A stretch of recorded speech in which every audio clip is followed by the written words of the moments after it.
Good evening, everyone. Nice to see everybody pop up. We're just going to wait about a minute to make sure everybody can log on.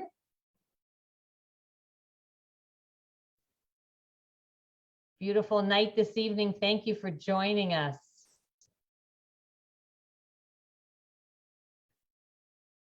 All right, looks like we've got everybody logged on. So good evening. Welcome to our Expedia Cruises Thursday night travel talk. And tonight our special guest is Tom Steer from Holland America. For those of you who have not attended a Zoom meeting, everyone is muted. You do have the ability to put your video on and we'd love to see your faces. We don't care if you're in your pajamas or having your cup of coffee or glass of wine. In this day and age with COVID and we're so distant from each other, we'd love to see your faces. So if you feel comfortable, turn your camera on. If you do have any questions during the presentation, there is a chat feature and you can type your questions in the chat and we will answer them after the presentation. So my name is Lisa Antflick. I'm one of the consultants at Expedia Cruises, and tonight's travel talk is being hosted by the 6 Expedia Cruises locations in the Edmonton area. We are coming up to 19 months from the date that travel shut down. And if you're on this call, you probably love to travel, and I'm sure you're missing it.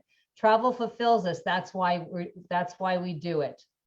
The good news is that cruising has begun. Ships started to sail in June. We now have had 3 months of ocean cruising in Alaska, Caribbean, and Europe. And we also have river cruises have started too. And I heard a statistic today that I loved. It was from Royal Caribbean that they've had 500,000 people sail and less than 115 cases of COVID, which I think is less than what we're having in Edmonton right now. The sailings have operated with the highest health protocols, and cruising by far will be one of the safest ways to travel. And by the end of September, we expect to have 50% of ships sailing. At Expedia Cruises, we have had people recently come back from their vacations. We've had people come back from the Caribbean and Alaska. They said it was absolutely fabulous. They loved being back on the ship and had missed it so much. I will say that travel is a little bit more complex now, and now more than ever, you need the professional advice of a travel consultant. Our consultants are here to help you navigate the new complexities of travel and make sure your vacation is safe and seamless. If you are ready to travel now, we are ready to help. If you're not completely ready to travel at this moment, that's fine, but it always is the right time to plan. Studies have shown that 40% of the pleasure of a cruise comes from planning it. Last year has been challenging, and sometimes what makes me smile and helps me get through the days is to think about where I want to go next. My bucket list has become a to-do list, and I can't wait to start traveling again.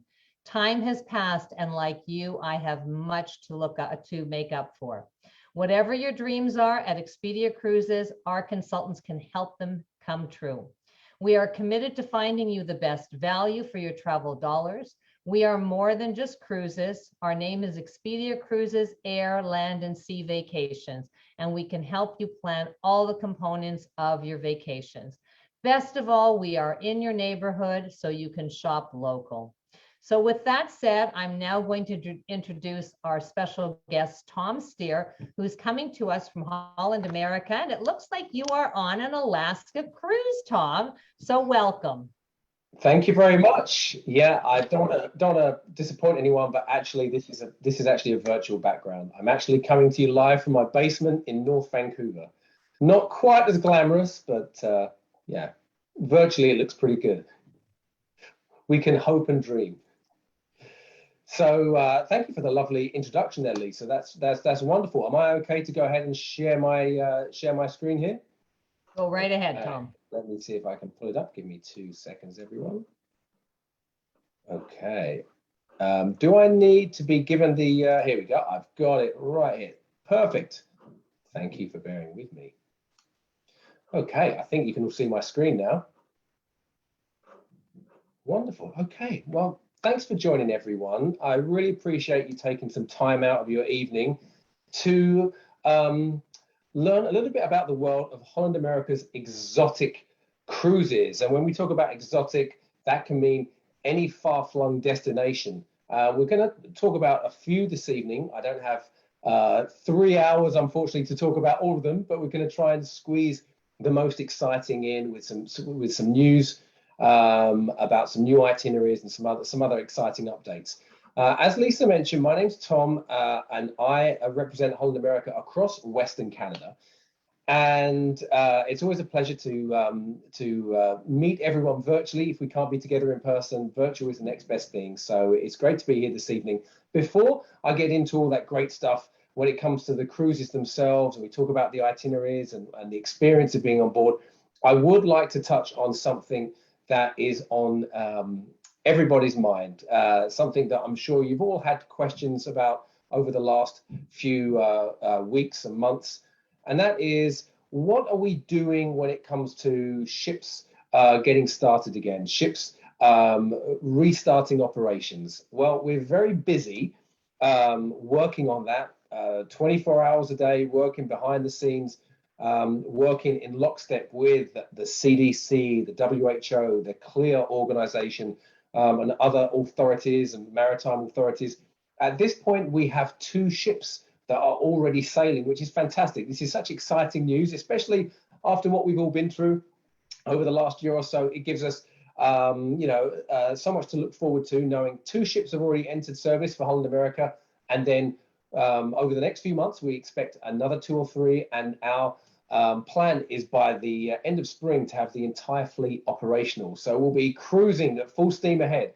And no doubt you've had questions about what cruising is going to look like, what is going to change on board, how are things going to be different. Well, first off, I will say all this information is available on our website. There's a page that's dedicated to this. You'll find something called our Travel Well Health and Safety Guidelines. Now, these are ever changing as we update and we confirm new aspects of these protocols.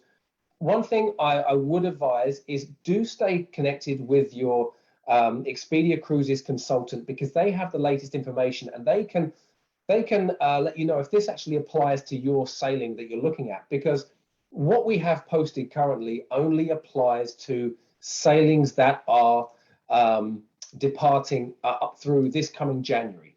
So if you're thinking about later on into 2022, summer 22, beyond even into 2023, we haven't announced those protocols and those guidelines. So if that applies to you, do wait a little bit to see what those protocols will look like. But these are great to check out if you just want to see what we've done when it comes to things like the ventilation on board. We've really done some fantastic upgrades. We can move all of the air around in any particular stateroom or public space every 5 minutes, replace all of the air. We've got that upgraded HVAC, HEPA filtration, and UV filtration. So lots of developments, but there will be aspects of this that change, no doubt, as we get closer to your cruise. So keep connected with your Expedia Cruises consultant, and they will give you the latest information. So one other aspect of this I should mention is that if you are considering to cruise in the next 8 months or so, or 7 months, if you're looking to book something that does depart by April, end of April 2022, it's covered by something currently called our worry-free promise. Essentially, this means you can cancel up to 30 days prior, and you have the assurance and future cruise credit all the way up to 30 days prior. And even if you were to need to cancel within that 30-day window because of possibly a positive test situation or COVID-related situation, we have protections and assurances if you're in that situation. So this is some assurance if you are looking to book quite close in. I know the majority of you on the webinar this evening are looking that little bit further out, because there's so many exciting things that we have sailing, or so many exciting deployments, I should say, that we have for the summer 2022 and beyond. So let's dive right into that. Holland America itself is a fantastic cruise line. It's a cruise line that's very close to my heart. I've worked on board many cruise lines. I actually spent 6 years living and working on board Holland America ships. I've been based on land for the last 6 years or so. So I spent a lot of time working on board living the Holland America life on board ship. So I really got to get a feel for Holland America through and through, and became such a huge fan. I even met my wife on board a Holland America Line ship. We now travel with our children on Holland America ships. We actually call them the damn kids. It's a little bit more fitting. But it's an awesome cruise line. I know so many of you this evening are in fact Holland America mariners, you're Holland America cruisers. Some of you have cruised some on some occasions with Holland America, some of you quite regularly, some not at all. So to begin with, I'm going to try and cover all the bases to give you a little bit of a flavor of what Holland America is all about, give you a little taster of the experience. So this is really what it comes down to. We will always say that we're a cruise line for explorers, foodies, and music lovers. I'll touch on that in a little bit more detail in a second, because it's key, and the ship size as well. One thing we don't have are things like amusement park rides on our ships. That's not what we do. There's a market for those things. Those things are wonderful, but it's not what we do. There's a growing market of folks who have kind of been there, done that, looking for maybe more touches of luxury, more spacious areas, more space in the staterooms. There's also a growing market of folks who have only ever been on very small ships, and they want a little bit more room and a bit more variety and variation on board, but they don't want to go on those mega ships. That's where Holland America comes in. We're perfectly sized. So the experience really starts with the size. The size is key. It can never be underestimated when it comes to the experience. Now, we don't say we're mid-size. Sometimes you hear folks say, well, Holland America, they're those medium ships, size ships. Possibly that could be true, but the trouble is that word has almost been hijacked, for want of a better word, by lines that are in fact larger, who were once smaller, mid-size. Now they have 1,000 more guests than us, and so they still call themselves mid-size. So we're not that big. All of our ships are under 100,000 tons. Our average guest count is 2,000. You know, even our largest ship could fit 2.5 times over into those mega ships out there that you hear about. But it's not just the size, it's the look and the feel, that classic nautical line of a Holland America ship, the dark blue hull, the teak wraparound decks, the open bow that we open up for scenic cruising. Something I love to point out is this thing just here, the Magradome in the top left corner. And it really comes into play when we're talking about some of the itineraries we're going to look at this evening. This is the sliding roof that we can close in inclement weather. So let's say we're crossing the Bering Sea, we're crossing over to Asia. There might be a few rainy days. That's what happens when you cruise all around the world. For most cruise lines and cruise ships out there, if it rains and you're up on the Lido deck, you have to go back down inside. With Holland America, we can just retract that roof, so that wonderful pool deck area is still a place that can be used and enjoyed, and it allows everyone to spread out. Everyone doesn't have to go down inside the ship and get crammed in. So lots of small features and touches like this really make Holland America what it is. Folks are coming to us from all areas of the cruise industry to come on cruise with Holland America. Anniversary couples, sisters, reunions, girls getaway, family groups, especially on the short cruises. We're not going to talk about that many short sailings this evening, but on the way, especially when it comes to Mexico, Caribbean, Alaska, Mediterranean, we'll have a lot of family groups on board. We've got an awesome kids area, clubhouse, but we won't have thousands, a couple of hundred at most. The longer cruises, it's far fewer, but we have it there when we have those family groups on board. So I mentioned explorers. Now, what I meant by this is the fact that we have a depth and breadth that isn't really seen kind of universally in the cruise industry. Next year is our 150th year. We have been doing this for a long time. It's a big birthday for us, so we're very excited about that. But that kind of tenure and that experience really comes into play with destinations. We have been tweaking itineraries for not just a few years, decade upon decade. We know how to deliver true destination experiences.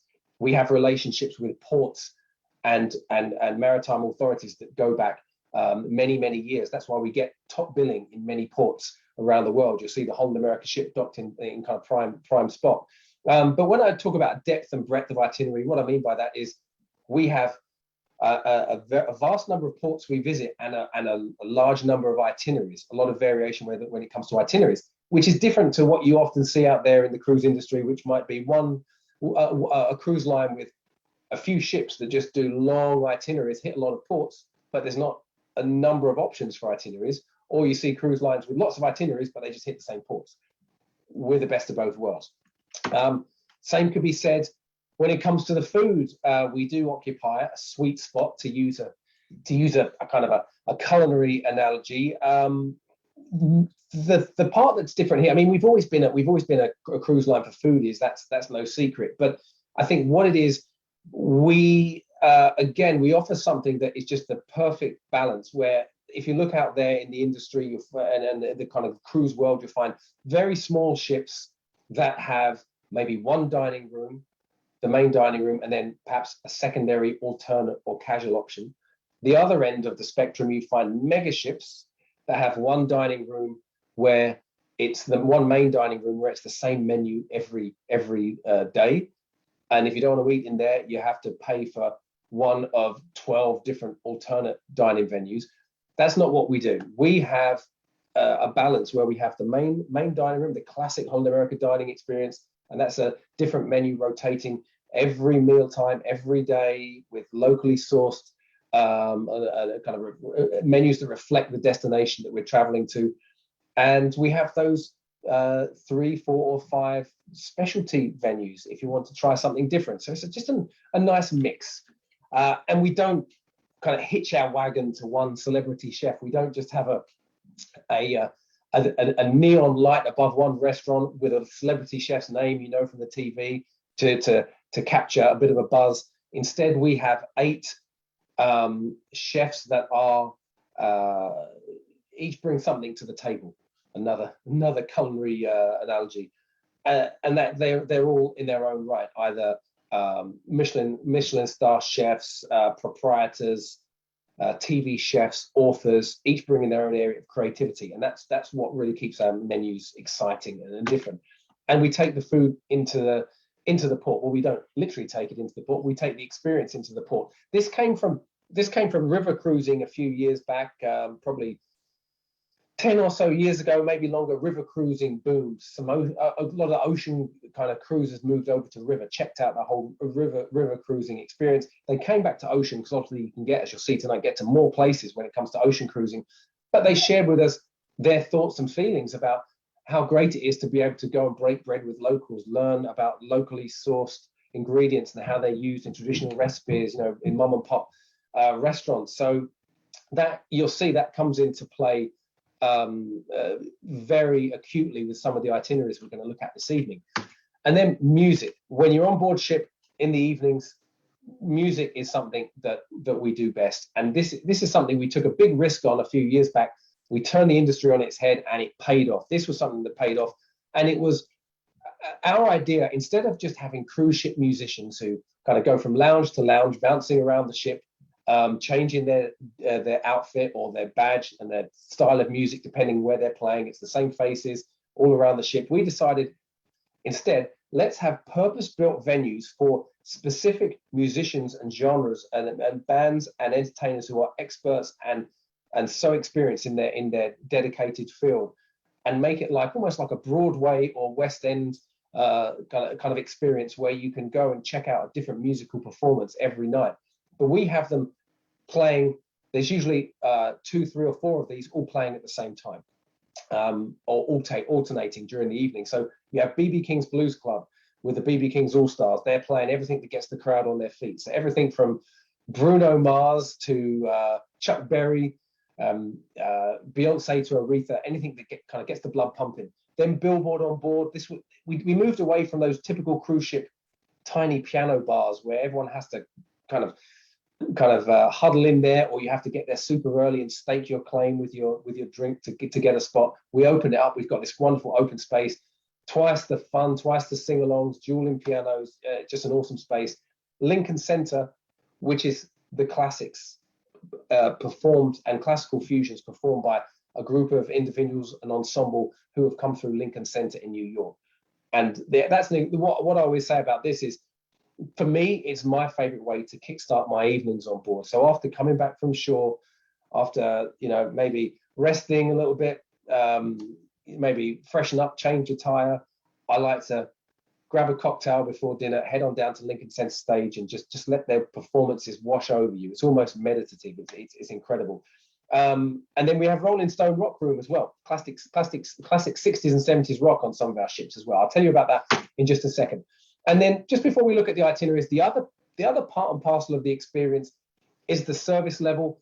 All cruise lines are delivering great service. With Holland America, it really comes down to the crew themselves, the fantastic crew in the housekeeping department, the beverage department, culinary, and it's so great to see them back out there doing what they're doing. Back out there on ship, winning hearts and minds, creating smiles every day. Our name even gets checked as a cruise line. We get mentioned outside of the hospitality industry as an exemplary kind of service provider in that respect. So, okay, let's talk about the fleet quickly. These are those ships that will go to the far corners of the earth and have been doing so for the last 150 years. We call them affectionately the damn ships, the damn fleet. I'm not going to talk about all of them, but I do want to just let you know about a very special ship that's coming along this year, the Rotterdam. She becomes our new flagship. She has just been built. She's over there in Italy right now. She hasn't sailed her first itinerary yet, but she's complete. She's one of our new Pinnacle class ships, still under 100,000 tons. A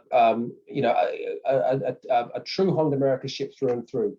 And yeah, she's got a lot going on under the hood, but a classic Holland America look, feel, and you can catch her in the Caribbean this winter, and then Europe in the summer. That's really where the fun begins, when we go back to our spiritual home for our 150th year with our new flagship Rotterdam, the name of the very first ship to sail under the Holland America Line flag. So it's a big deal for us, and she's an incredible ship, and that's her finishing her sea trials. So we want to say a big welcome to the fleet to Rotterdam. For Holland America mariners, it is a special moment, and you can be part of one of those inaugural, or I should say premier season voyages in Europe.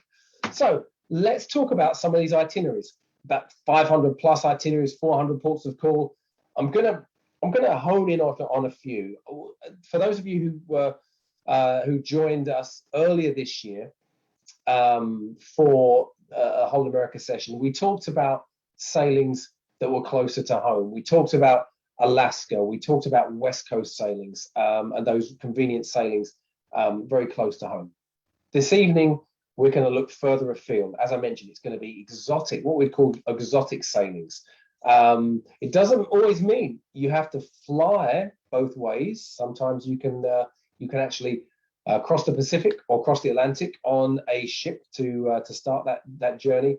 But we're going to look at some various types. First of all, we're going to start with Asia, an incredible part of the world that I was lucky enough to explore with Holland America on the Staten Dam, not this current new Staten Dam, the previous Staten Dam, which was an incredible. The ship I actually met my wife on, funnily enough. I just mentioned that earlier. But it's a part of the world that we have been visiting for decade upon decade upon decade upon decade. This is part of our history. We've been going there for a long time, and that means, as I mentioned earlier, we have a know-how and the experience in these parts of the world that we've established. We know how to create the perfect itinerary, the perfect paced itinerary, and something that is key as well is the fact that we don't deploy ships for certain markets. You may have discovered this before. Cruise lines may have ships all around the world, but what you'll often find is a cruise line will make a decision and say, this ship is going to be our ship. We deploy to the UK market for people in the UK, and the menus are going to be appropriate for people in the UK. The entertainment, the announcements, the same for Australia. We're going to send this ship to Australia. It's going to be our Australian market ship. The same for Asia. You get cruise lines who will deploy a ship for the Asia market. So again, wherever these ships are being deployed, the menus are adjusted for that local market, the entertainment, right down to the programming and announcements. We don't do that. all of our ships are for the North American cruiser, the North American mindset. We may have folks coming to join us from all over the world. We have that wonderful international feel, but the programming, everything throughout the day, throughout the experience is for the North American mindset. So we're sailing in Asia, but it's for the North American cruiser. So Asia, we've been there for many years, cruising for many years. As I mentioned, I mean, back when, cruising really started to become a thing, picking up speed in the 80s and then into the 90s. The Holland America already were deploying ships in this region of the world, where other cruise lines were still, going around in the Caribbean and Mexico. We were already there, already established. So I'm actually going to look at not just Asia, a little bit of Australia and New Zealand. And the season I'm going to look into, or going to share with you, is not this coming season. We're going to look further ahead. As I mentioned earlier, a lot of you are thinking further out. Maybe it's a little bit too close in to do something this winter. Plus, we don't have Asia deployments right now, Australia deployments this winter. We are going back there next winter. So let's look at Asia first of all. These are two of the classic itineraries. Now, if you speak with your Expedia Cruises consultant, or you were to visit our website, you will see probably about 20 or so different 14-day itineraries. There are quite, I'm not going to show you all of them. I appreciate your time, and I don't want to just show you pages and pages of itineraries. That wouldn't be useful. I'm going to show you a couple of the classics. Our Asia season really comes down to two core itineraries that have kind of a variation. So on the left-hand side, you have the Hong Kong Singapore. This one is that as well, that cruise that will include the overnight in Bangkok. It will include Ho Chi Minh City for the short excursions to the Suchi tunnels. And this is the cruise that finishes in Singapore. Many of these will include Malaysia. There's Taiwan. There's a variation. So you may see that Hong Kong Singapore itinerary, but you're going to get the variation in the itinerary itself, some with overnight stays in different ports. Then you have the northern kind of section, which is Hong Kong, Yokohama for Tokyo. So this will generally include a little bit of the Philippines, Taiwan. This will also include South Korea in many cases. So depending on the date, you will see different variations of this. So that's kind of the starting point. These can be combined. I'll show you how these combinations work in a little while. But there are other variations that are quite interesting, and that is an option to cruise round trip. This is one of my favorites on the left-hand side, cruise round trip from Yokohama. This is a real deep dive. If you really want to have that full Japan experience, this is the one for you. Because when it comes to cruising in Asia, everyone kind of has a different idea of what that is to them.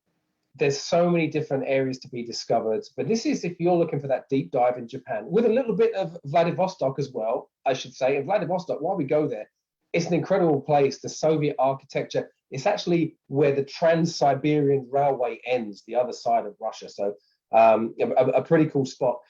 Nagasaki, which is a very poignant place. That's where the Peace Park is, where the bomb was dropped in World War II, of course. Osaka is a key port. Now that's a key port for Kyoto. Kyoto for many is kind of the quintessential Japan. It has Japan's kind of those classic temples and shrines. All of the best of kind of the quintessential history of Japan is Kyoto. The geishas in the streets. In the spring, the cherry blossom festival. You can also get to Nara. Nara is a beautiful place. The oldest temple in Japan, and the town has more deer than people. Very, very peaceful spot. Some real variety there. You've also got in this particular sailing Amore, which is the town that gave Dean Martin inspiration for that song.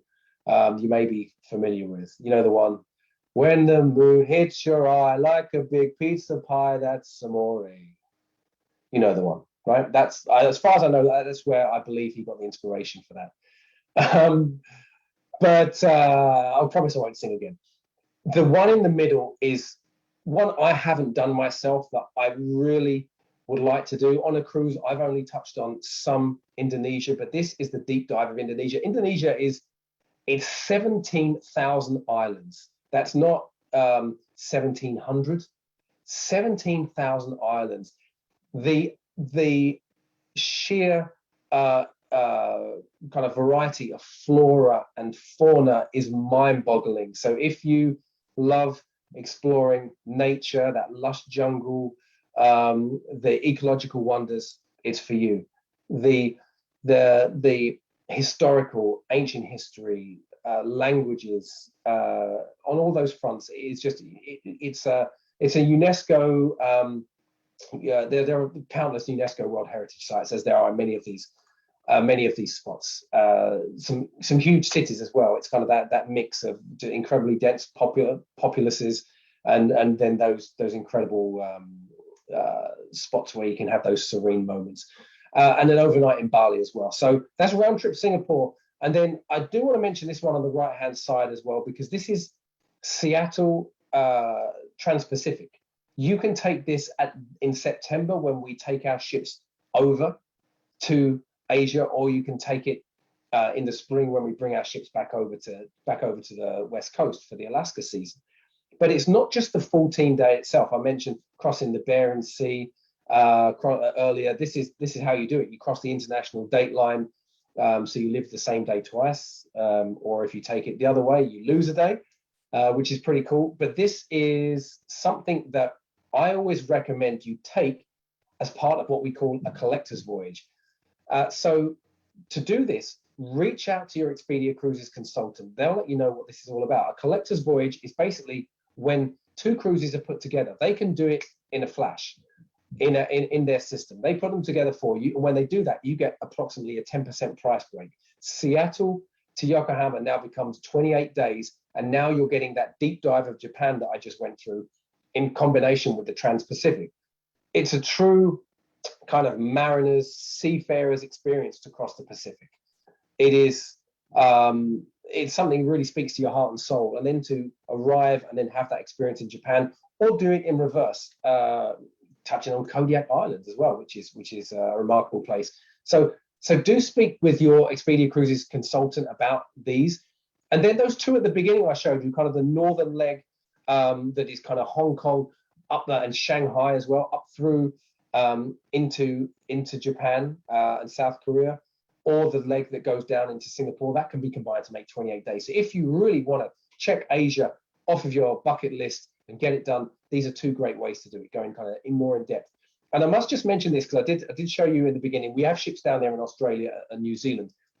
There are two quintessential ways to do this. That will be Sydney, Auckland, or the reverse, or do the full circumnavigation. This one on the left-hand side is what you'll find the most frequently occurring. We do this throughout the season. I've just picked one example here, but you get the big cities. You get Sydney. You can fly in early, spend time in Sydney, Melbourne, a bit of Tasmania, meet the Tasmanian Devils, cross the Tasmanian Sea, Milford Sound, which is scenic cruising.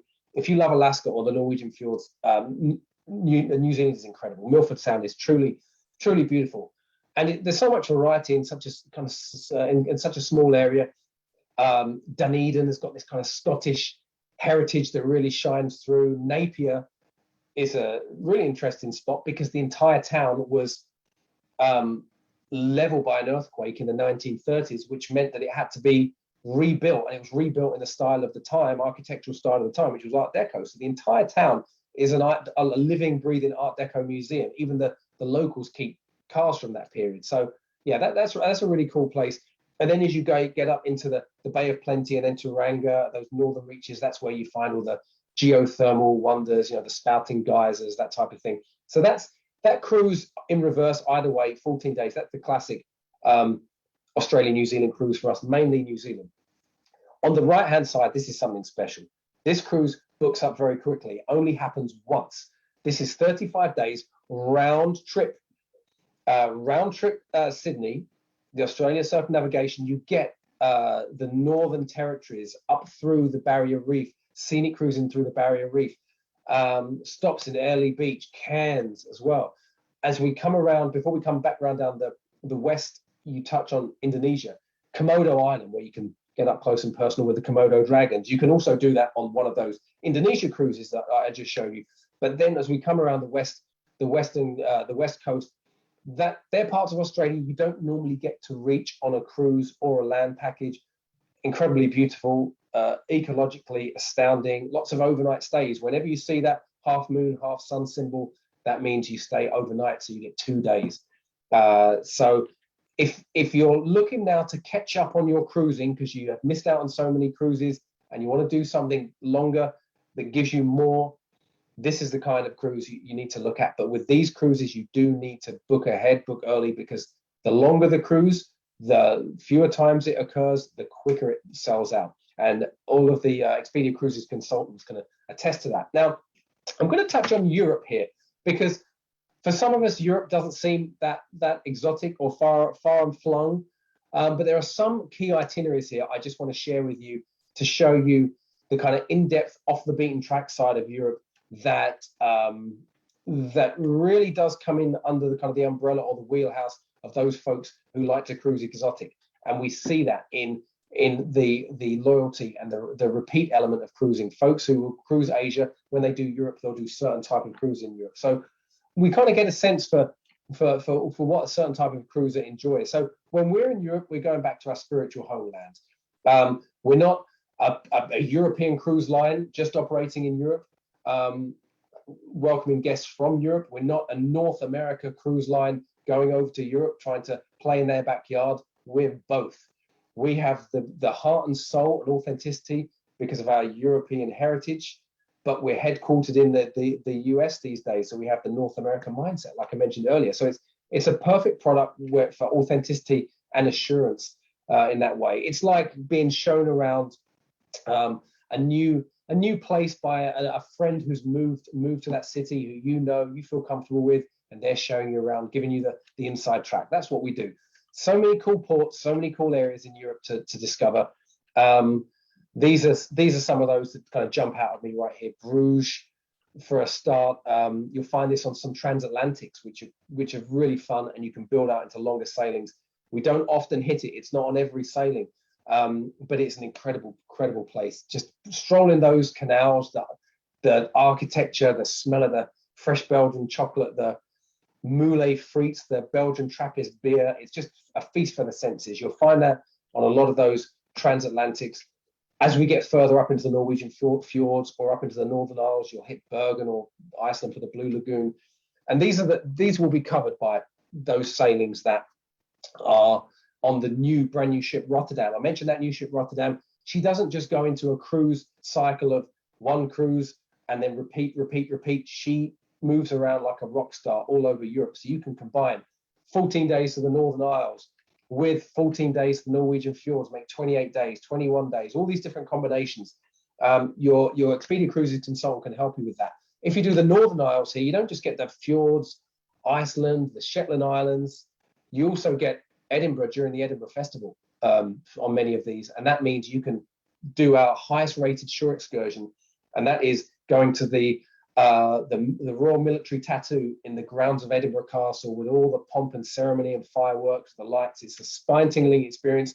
It's our #1 rated shore excursion, and it always sells out. So that's why you have to book things like this early. Well, like I mentioned, Norwegian fjords, we go even further around the North Cape.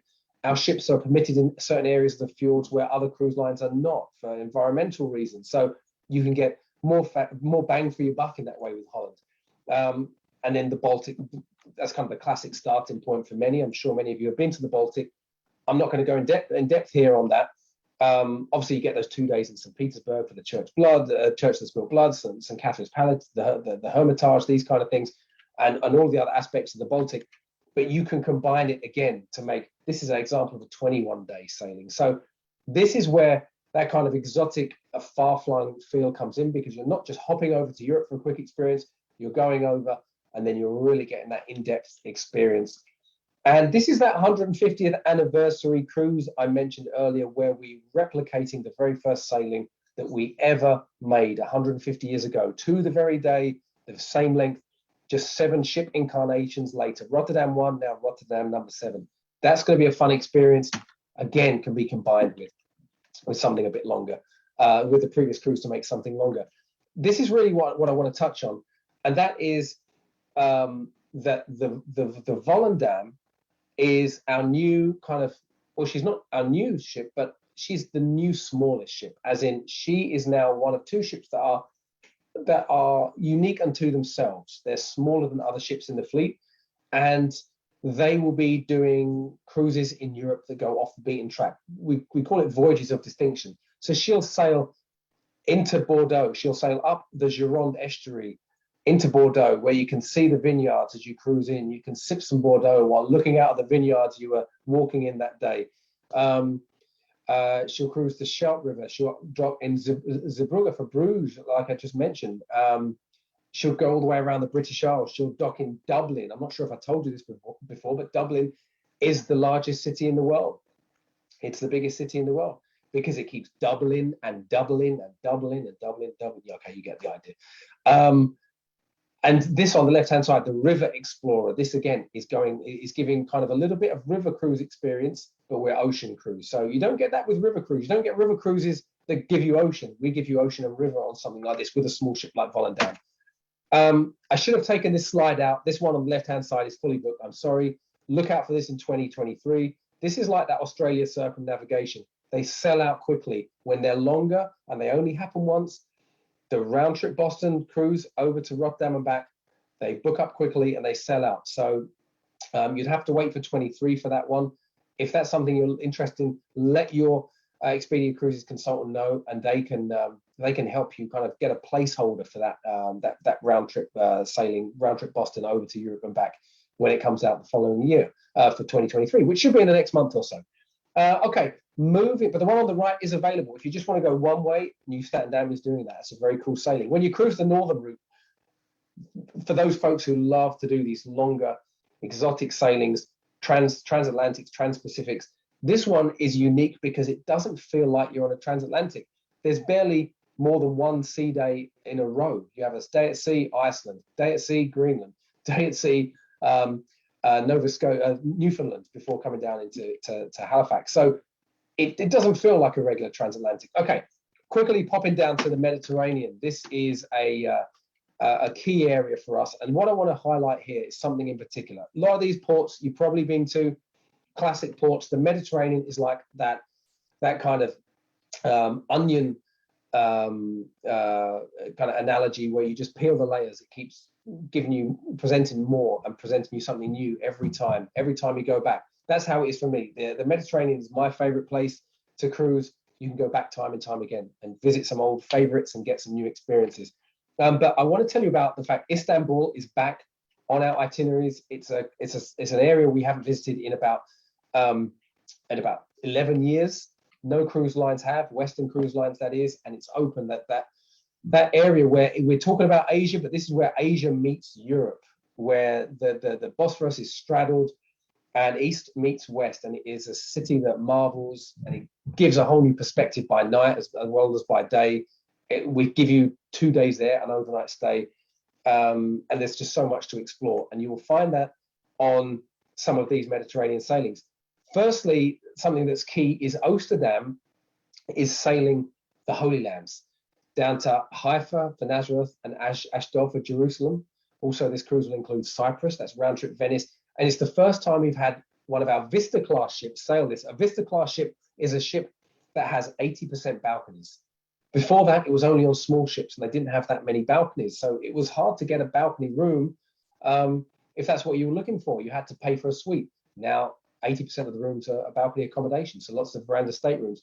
And that, by the way, it jogs my memory, that's what's happening in Asia. Those ships I showed you in Asia, Noordam and Westerdam, they're Vista class ships too. So for the first time in Asia, you're going to get those balconies for really economical rates compared to what you would have had to pay a few years ago.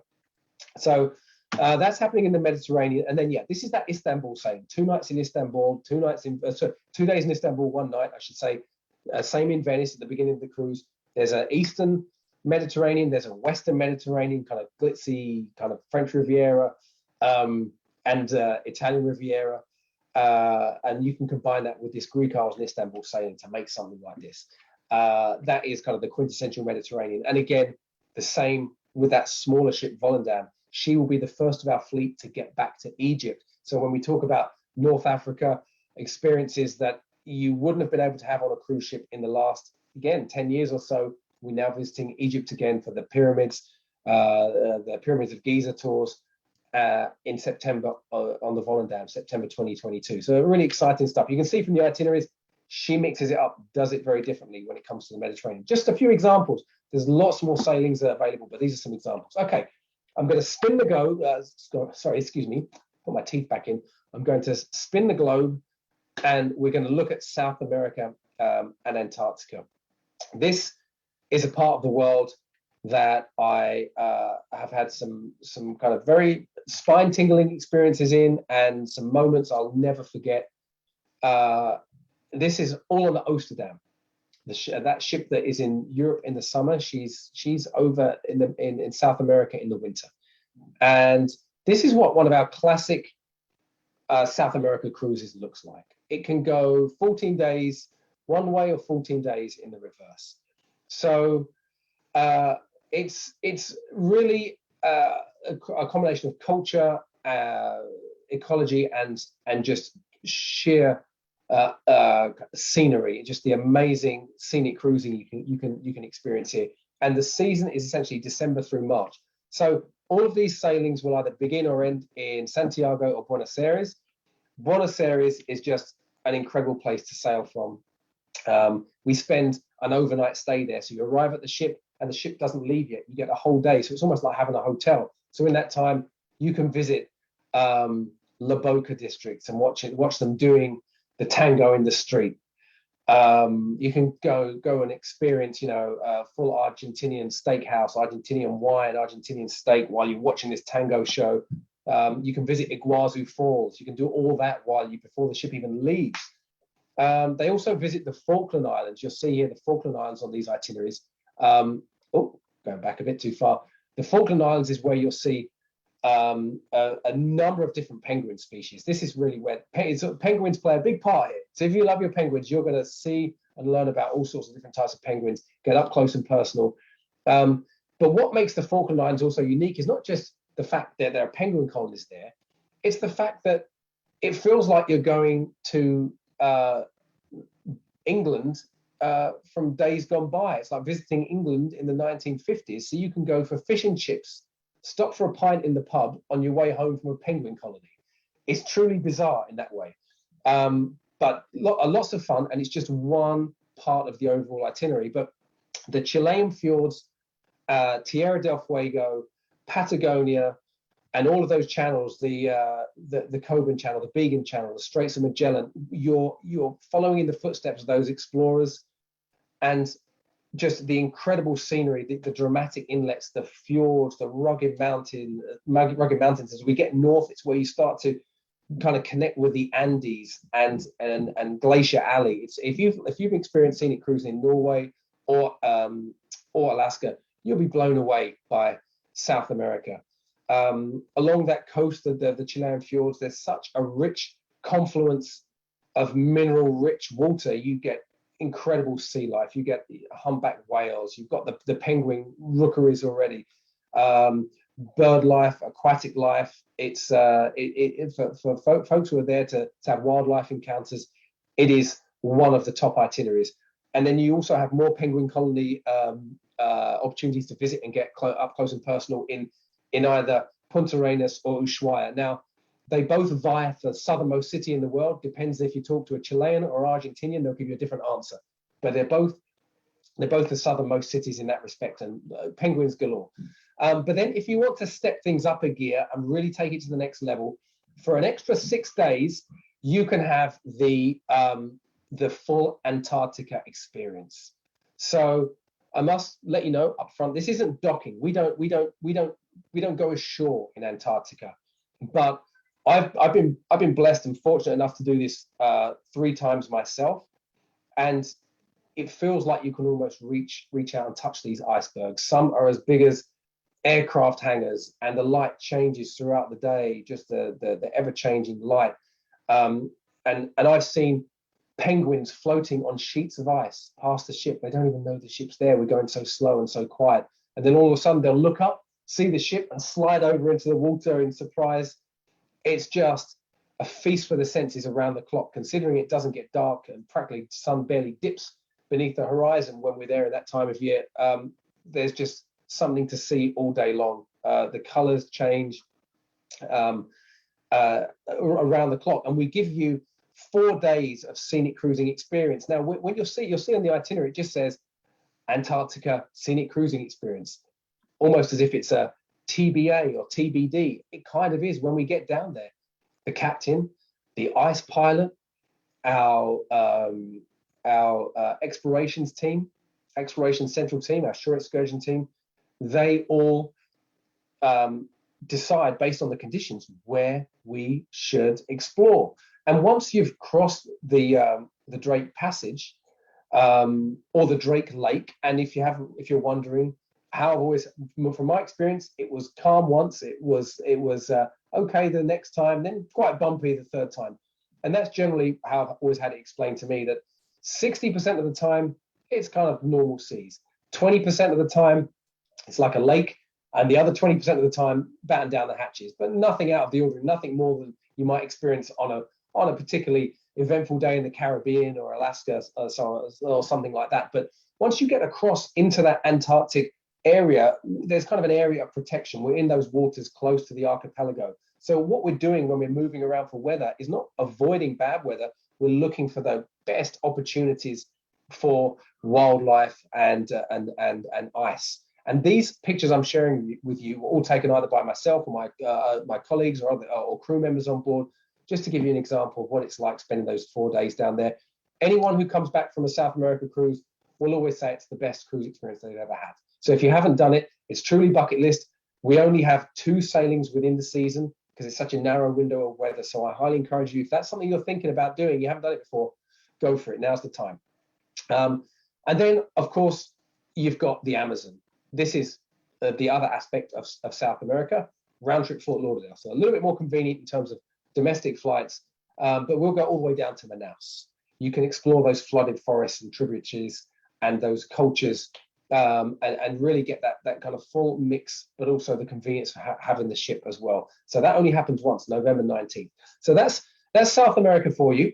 And I don't want you to forget that there are many, as I mentioned at the beginning, Vancouver options to go further afield. Cruising out of Vancouver doesn't just mean Alaska or a coastal. There are ways to get a taste of the exotic from Vancouver. We're very fortunate in Western Canada to have this incredible gateway, this incredible cruise hub. And this is how you sail from Vancouver to Hawaii. We've got 3 of these this coming spring, the following fall, the following spring. You can sail from Vancouver, finishing in San Diego, all the way around down the South Pacific, a real deep exploration of the South Pacific. That's a really cool itinerary. And if you're looking to make up on lost time, 50 days in the South Pacific, what a way to do it. The Panama Canal, either going through the canal westbound or eastbound Fort Lauderdale to Vancouver, we have those. And if you want to do Alaska, but you don't want to just do 7 days, because if you're on this webinar this evening, the chances are you like to cruise longer. There are 2 Alaska cruises that are 14 days from Vancouver next September. Hop on the ship up to Kodiak Island, all the way down Crooks Inlet into Anchorage itself. Not just Whittier or Seward for Anchorage, docking all the way downtown in Anchorage. So some pretty interesting experiences to be had that you wouldn't normally have on an Alaska cruise. So in closing, to kind of wrap things up, there are some great opportunities and great offers that you can take advantage of. First and foremostly, reach out to your Expedia Cruises team, your Expedia Cruises consultant. If you don't already have a Expedia Cruises consultant you're working with, just call the center, drop them a line, send them an email. They'll put you in touch with a fantastic expert, Expedia Cruises consultant, and they'll be able to tell you about some of these deals we have. So what we have now is a way you can have the base pricing, if you like. You can just take the regular cruise fare, often with extras from Expedia Cruises. I'll touch on that in just a second, but then you have the opportunity to have it all. And what we mean by that is when you have it all, you add basically an increase of $45 US per person day to $56 per person per day in Canadian dollars, to get at half price what you would pay for them on board. Shore excursion discounts, the drink package, additional dining, specialty dining, and Wi-Fi. Depending on the length of the cruise, you'll get different amounts of shore excursions. For a lot of these cruises we've talked about, you'll get at least 2 or 3 shore excursions, complimentary up to $100 value for each excursion. You'll get 2 or 3 extra dining, specialty dining nights. You get the signature beverage package. It covers 90% of the drinks on the menu, the Wi-Fi surf package. So that's your option to have that included. Speak to the team. And in addition to that, this evening, if you're watching, your Expedia Cruises team, your Expedia Cruises consultant has an exclusive offer for you above and beyond this, just for Holland America, basically for the next 5 weeks, from tomorrow through to the end of October. Additional shipboard credits. They range from $35 to $150, depending on the length of the cruise and the type of room you're in. But that's just additional spending money on board that we'll give you just for you watching this evening. You're going to get that. And it combines with those have it all package benefits that I mentioned. And it also combines with Expedia exclusive stateroom benefits, Expedia Cruises benefits. And what I mean by this is, if you're not familiar with this, Expedia Cruises is a powerful travel organization, and they, through their network, work with us, Holland America, and other travel suppliers and cruise suppliers. And because they work in volume, we pass on to them benefits, in many cases lower rates and extra amenities to pass directly on to you. So that's why you'll always get a better deal working with your Expedia Cruises center rather than compared to working with Holland America. If you came to Holland America directly, you wouldn't be able to get the deals you could get with Expedia Cruises. So that's why you should always be working with them. And that's coming from someone who works for Holland America. So that's why you should always be working with them. And in addition to that, it's their expertise. The team, the Expedia Cruises consultants are experts. They know their onions when it comes to all these destinations, when it comes to every ship, every new rule, regulations, requirements, which is key. That cannot be overstated how important that is in this day and age. Right now, to have all your ducks in a line, all your ducks in a row before you depart. They're up to date with all the protocols, what you need to have. So working with them is essential, and they have that expertise, and they are there for you. We've seen travel can be disrupted even in the best of times, and it's just priceless to have that communication with someone who is ultimately in your community, who's just a phone call away or an email away. Wherever you are in the world, whatever's happened, they're right there. They can take care of it. They've got the resources. They're up to date. They have the expertise and the deals. So that's why they're just great to work with. So that's why you should definitely be working with Expedia Cruises. I think that is my entire deck I have. Hopefully you managed to stick with me. I know that was a lot of information. I'm going to go ahead and close down my screen here. Lisa, do we have any questions that came up? We do. And I just want to share one thing. When you were showing Antarctica, I had some clients that came back that I think described it better than I've ever heard. And they said, Antarctica is Alaska on steroids. Yes. Yep, I've heard that before. Completely. Yeah. You have to see it to believe it. Yeah. Thank you, Tom. Fabulous. I mean, I'm sure everybody else, like, I'm ready to get my suitcase out. I'm ready to start packing, and I'm ready to start planning for the future. And I loved what you talked about in terms of the longer cruises. We really, all of us, have so much to make up for. And I love your voyages that you can put together. So, if you're going to spend the money for airfare, don't do 7 days, do 14 days, do 28 days, do 50 days. I loved, for anybody who doesn't like to fly, the options of those longer sailings from Vancouver are spectacular as well. So that said, we do have some questions. Question about the policy regarding single occupancy. Is it just double the price on board? Good question. Yes, it is. At this time, it is. So the single supplement is it's 100%. So it's whichever category you're booked into, it will be the same base fare again. You're only going to pay the taxes, fees, and port charges once. So yes, essentially that will be the case. However, on our Pinnacle class ship, so that's Rotterdam, the new ship Rotterdam, New Statendam, she sails in Canada, New England, and Northern Europe, and then Koningsdam, she sails Alaska in the winter, Alaska in the summer, Mexico in the winter. Those Pinnacle class ships, there are 3 new Pinnacle class ships. They have single occupancy staterooms in the Ocean View category. They're called double O, like James Bond, double O category rooms, and these are the best deal if you're a solo traveler, or if you're with a group of other folks, but you're booking that room on your own. These are great value if you're the type of cruiser who needs to have a view, who needs a window, because they do price up way better than any other Ocean View room that you'd have to pay double occupancy single supplement rate for. However, if price is the number one factor, it's still more economical to book the lowest category interior room without a window and just book that at the regular single occupancy rate, if you catch my drift. So there are rooms for those single occupancy solo travelers, but only in the Ocean View category on some ships. Okay, thanks, Tom. I think people really want to know about flexibility, and you did talk about the worry-free deposits. Are they refundable? Yep, all of our deposits there. We do have, and this is again something I recommend.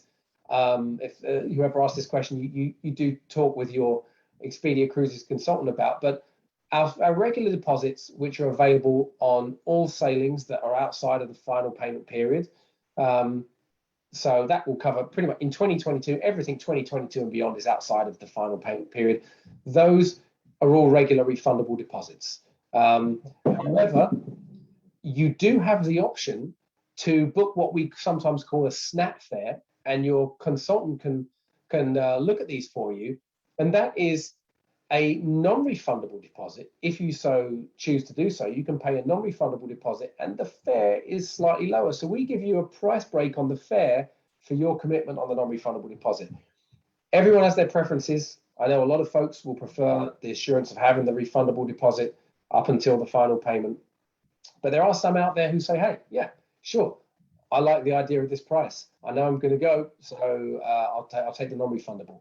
So yeah, hopefully that gives you a bit of a perfect. And again, as Tom said many times, your Expedia Cruises consultant can help guide you to what is the best for you.